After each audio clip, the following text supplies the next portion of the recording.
5% không thì mình thoát, nhưng mà mình ăn này ăn lớn.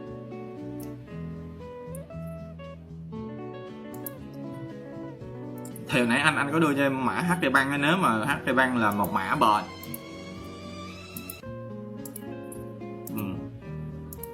Mình tiền lớn thì mình đánh, còn Vietjet vẫn được.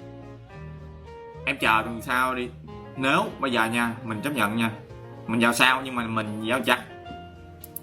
Nếu nó phá qua 110 nha, nếu mà nó phá qua 110 là mua đuổi luôn á. Tại vì khi đó là nó xác nhận là nó vào sóng lên 124 chẳng hạn. Còn là anh phân tích cho nhiều người, anh để không ngày thôi, đúng không? Mốt con này là phải mốt rồi. Đánh trong tuần thôi nha, đánh T cộng trong tuần về đỉnh cũ ở đâu đó nha, để check nhỏ thôi mà. Ok rồi đó.